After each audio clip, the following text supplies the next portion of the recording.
Good morning. This is the Innovation Conversation. How you doing, Tom? Good, Kevin. How are you?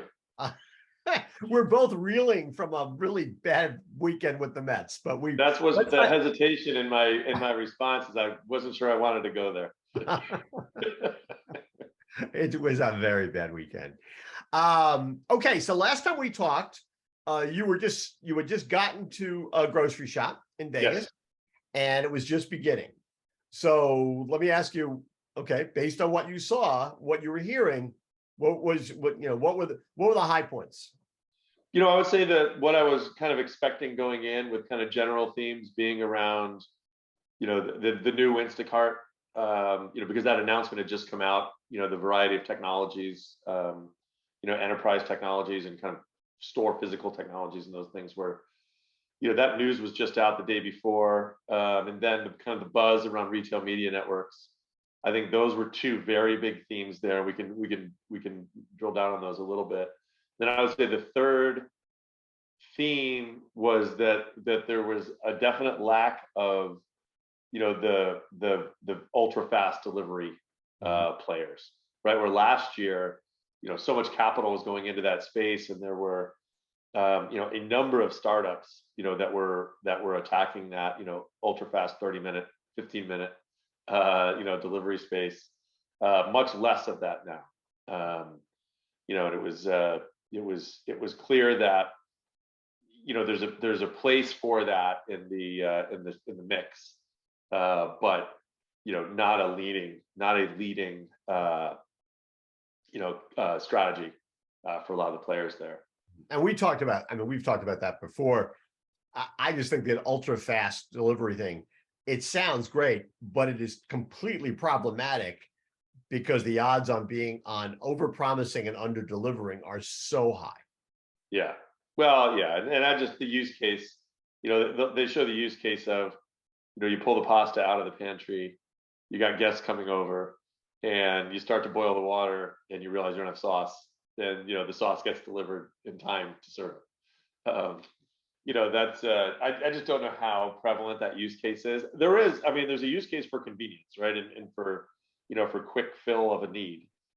So I think there's a market there, but, relative to the amount of capital that was going into it, there's not that much market. Right. So I think the capital, thanks to the current, capital market environments, the capital is kind of taking care of itself. And I think a lot of these fringe players have gone away. Yeah. And now you're looking at the larger players, like a DoorDash, an Uber, a GoPuff, those, yeah, an Instacart, right? Those well-funded, better infrastructure folks that are in good shape to do that and are in a position where they're interested in partnering with, existing retailers as well. So, I think there could be a space there. I think it's rationalizing. I think that theme, was definitely evident, yeah, at Groceryshop. Well, the tightening availability of money, inflation, and continued staffing issues, that will have a tendency to weed out the pretenders from the actual players. Oh yeah, no doubt about it. No doubt about it. Okay, so let's go back to the Instacart and retail media networks part of it. Yeah. One of the things that, Instacart, again, a company that started as a delivery service, clearly has a much larger agenda at this point in terms of serving various needs that retailers have, both in terms of delivery, but also in terms of the store, which and they have a retail media network, but everybody and their brothers seems to be getting into that business. Yeah. And it strikes me that so much of that is about, if it's done right, is about the collection of data and being able, yeah, to translate store visits, online visits, all the stuff they should be learning about into data that can be used to market effectively to those customers.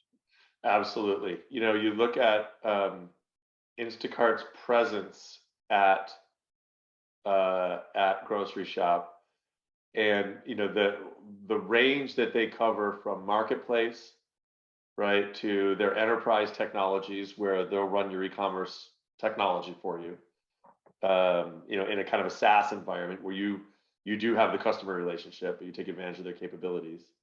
And then you look at their own retail media network, and you look at things they're doing with like their Caper Cart, things they're doing with kind of general data analysis. And then their acquisition of Rosie, right, for them to reach the smaller independents. They're definitely stepping up as, almost like the technology stack for the grocery, and even beyond grocery, but for the grocery industry. It's in all the ways that a customer would shop, they are introducing capabilities to help power that. Right. And yeah, that does create, and frankly, I think they're doing, they're doing it through a combination of their own development and acquisition. I think it's really interesting what they're putting together. They're getting really good at it, and they have a big customer base. And their ability to help, support that customer experience across the ways that a customer shops is really compelling. When you think of a retail media network, which, as a theme at the conference was massive. I mean, it has become, I would say it's become oversaturated. It's already becoming oversaturated, right? Like everybody is in retail media. Everybody wants to monetize, every touch point with the customer.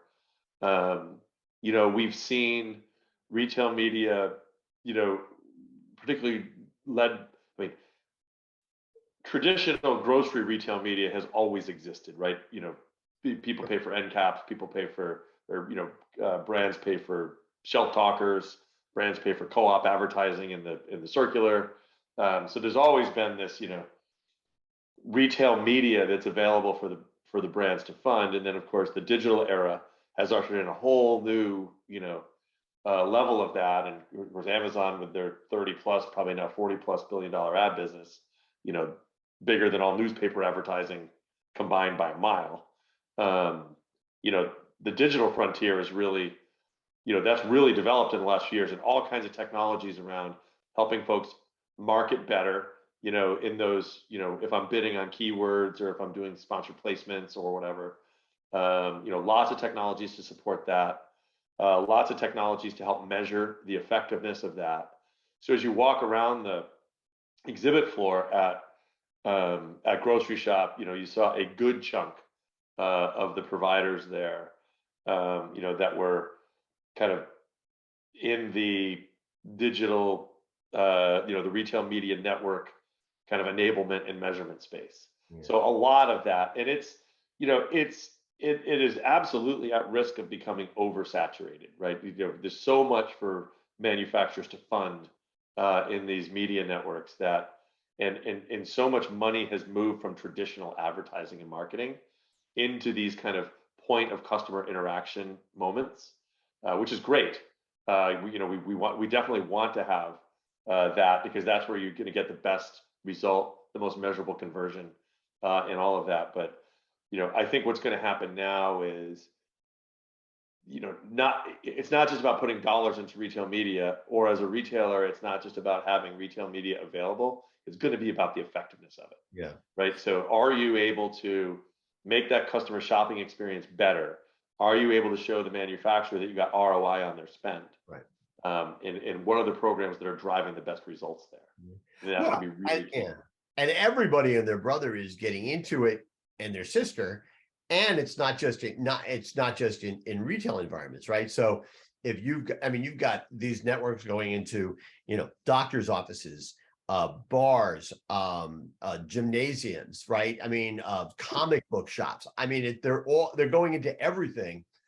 And if you're Anheuser-Busch, right? So you've got X number of dollars. Okay, I do want to put it towards the supermarket, but I could put it into a bar. I could put it into a gym. Probably not going to put it into a doctor's office or a comic book shop. But suddenly, all these options are out there. So the competition for the dollars is not just with what we think of as traditional retail media networks. It's with a much larger, universe And it's not just with these companies like Instacart. I mean, we know, Yep. and NBC Universal's in the retail media network business. Absolutely. They're trying to take their content and marry it to this and develop these what is essentially circuit television. So yeah, they're doing some cool stuff. yeah, and so it's really it's fascinating to me to watch this all explode.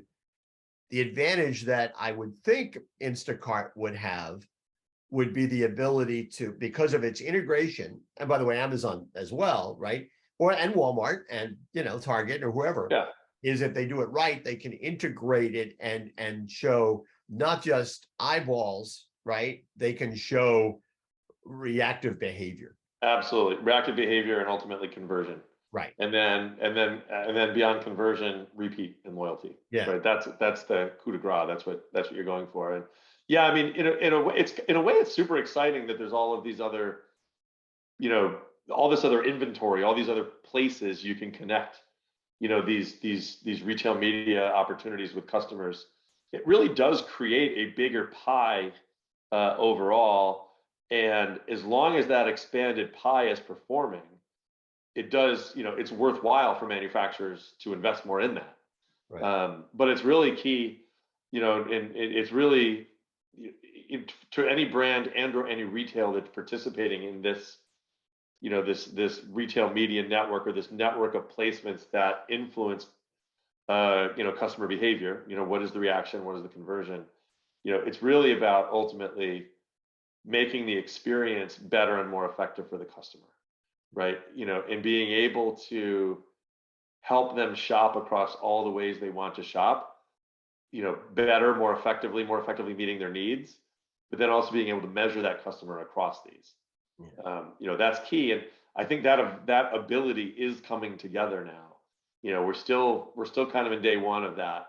But I think you're going to see over the next year or two, lots of advancement in this kind of, true omni-channel approach to, helping customers shop as they want, and digitally, digitally shaping that and digitally understanding how it's working. Yeah. Well, and I'm sure we're going to come back to this a lot, right? Because it's such a top of mind issue, but the key is going to be, as retailers kind of consider this stuff, is that I think as well is going to be, how do we make sure it's not intrusive, right? Right. How are we making sure that the ways in which we're communicating with the customer are relevant, resonant, effective, actionable, right? Mm-hmm. I mean, again, we all know we've all had the experience of where, one thing we don't want them to have the feeling is, oh my God, it's like the telemarketers have taken over these networks, because then we're all going to go, well, then it becomes terrible. So much noise. Absolutely. It's got to add value. If you're influencing and sending if you're sending messaging to customers that is helping them solve needs, you're golden. Right. And customers will feel like, all right, you're using that data for my good. Right. The second you start getting, hit with marketing messages that aren't relevant. And even today, to me, one of the most annoying ones is getting, marketing messages for something I already bought. Right. That just drives me nuts. You book a hotel and then you're getting, the hotel company advertising the hotel. Like, no, I already booked it. Like, you should know that. Or, you buy something from a retailer and then you're recommended that item, if it's not a repeat item. Right. You recommended that item again. It's like, I bought it. You should know that. And figuring out a way to be sensitive to the fact that different people are going to have different thresholds. Like, I mean, It's an old fashioned that, and this is, been around forever, right? But you look at a pair of shoes and suddenly those shoes pop up on everything you look at, right? Yeah. That never bothered. But you can measure that, right? You can measure how that's working or not working and tune accordingly. Yeah. And I mean, that never bothered me, because I always kind of figured I'll open the door to it. And I'd rather be seeing a picture. I'd rather see the picture or the ad. I understand things have to be paid for. Right. I understand that. And I'd rather at least see an ad for something that I showed some interest in, as opposed to something that's totally irrelevant to my life. Absolutely. My wife, Mrs. Content Guy, she just hates it in general. I mean, it's like, why are they doing this? And so different people have different thresholds. And I think that businesses are going to have to figure out a way, not just to measure conversion, right, and eyeballs, but also figure out a way, and it's a lot harder, to maybe develop an irritation scale, right? What's the irritation metric? Because there will be people who are just going to be totally turned off by it. Totally. And you can measure you can measure irritated behavior. Right. So you should be able to see that, and a lot of it comes down to, we all go onto a site and we have the cookie policies that come up, and, it's so clinical, and, you're either accept it all or but, that's really, if the messaging was, how can we help you better? Right. And it really clear that, and some retailers are better at this than others, but, how can we help you better? And then let the customer opt into the type of data that's tracked or used. There's probably some real value there, but I think a lot of it is just, it's moving so fast, and the type of data that we have is changing so quickly, that there's a lot of kind of learning as we go. Yeah, well, it's the old Jurassic Park line, right? Just because you can do it doesn't mean you should do it, and it's important for them to figure that out. Absolutely. Well, like I said, we'll come back to this stuff a lot. As always, fun hanging out. I look forward to, hopefully soon I'm going to be in Seattle. We'll get a chance to do this in person. Yes, it will be nice to see you. Nice to see you live. I don't know when the last time we saw each other live. Doesn't feel like, it was just probably an NGA or something. Yes. But still, it seems like a long time ago. It has been a long time. So I look forward to it. Thanks, Tom. See you soon. Thanks, Kevin. Thanks, everyone.